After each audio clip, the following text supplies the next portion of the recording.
Mandel Nallo, you're back, man. It's been a little bit. Talk to me. Catch me up. How have you been doing recently?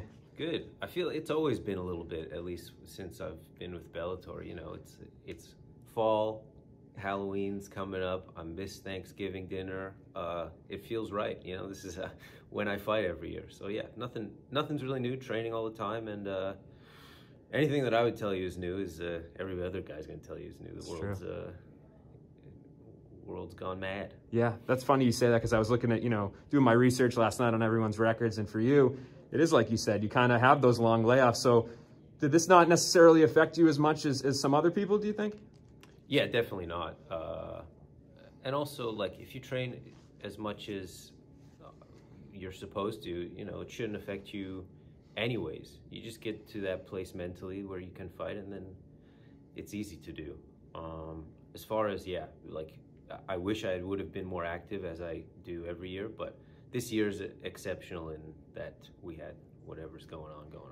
Usually I'll look at fighters' Instagrams and see, where they've been training or how they've been doing. And for you, we all know you've got the Rat Garbage Instagram going on. But in terms of your training camp, were you still up at TriStar for this in Canada? Exactly. And everything pretty normal there? Like, were there any restrictions? Did you have to take time off? Yeah, so there's some restrictions, but you make do, and then luckily the restrictions were lifted in kind of the perfect sweet spot for me to get some great training in for like a whole training camp, if that's what you want to call it, just for the weeks leading up to the fight, and then actually the last day of sparring, gyms got closed down again, so it's kind of worked out, kismet. Yeah, perfect timing. And Rat Garbage Instagram still going strong?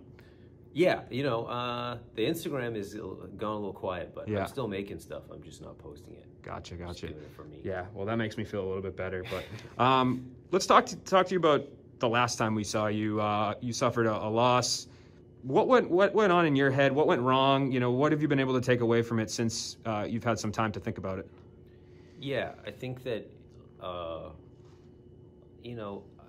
before that fight, everybody was like, "Oh, you're undefeated.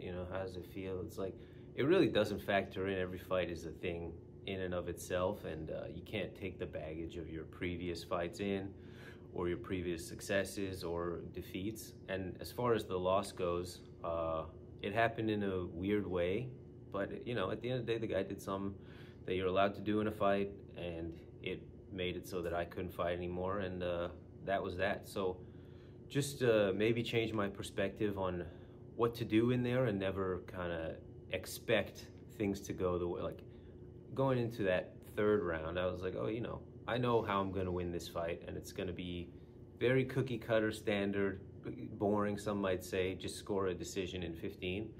And as soon as you start thinking that way, that's when stuff goes nuts. So maybe that's the big shift. Is it safe to say you feel like there's less pressure on you now that you don't have the O at the end of your record, or is it just the same? Same pressure. Same pressure for sure. Gotcha. And talk to me about this matchup a little bit. I think if you were to go up and down the card and kind of circle the one that you're like, man, that's going to be a firefight, it would probably be your fight. So do you like this matchup? Awad's been in a lot of wars for Bellator. Seems like somebody that will attract a lot of eyes. Yeah, he's real good.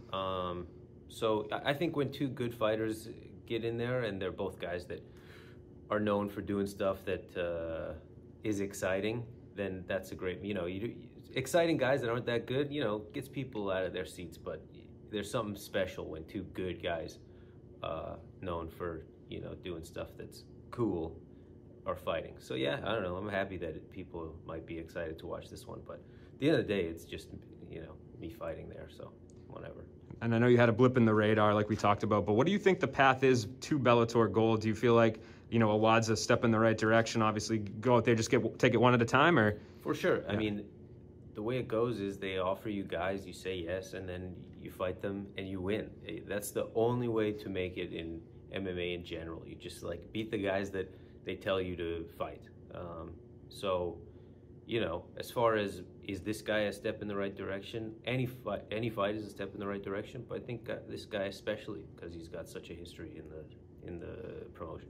And we've seen caution kind of go to the wind with him from time to time, and sometimes it's worked out for him, sometimes it hasn't. So is that something that you're trying to stay away from, is to make sure that you don't get in some type of overzealous exchange, or is it kind of whatever he gives you, you'll take? Yeah, you do what kind of comes natural in there, but as in life, in fighting, you generally don't want to be a gambler.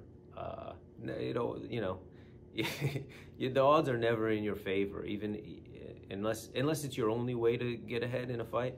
You can always bank on your technique before you have to resort to something like that. Taking a 50-50 or a dice roll in a fight just a lot of time ends up making the better fighter look silly. So, whatever happens, but yeah. Right on, man. Well, I wish you the best of luck. Appreciate the time. I appreciate you, man.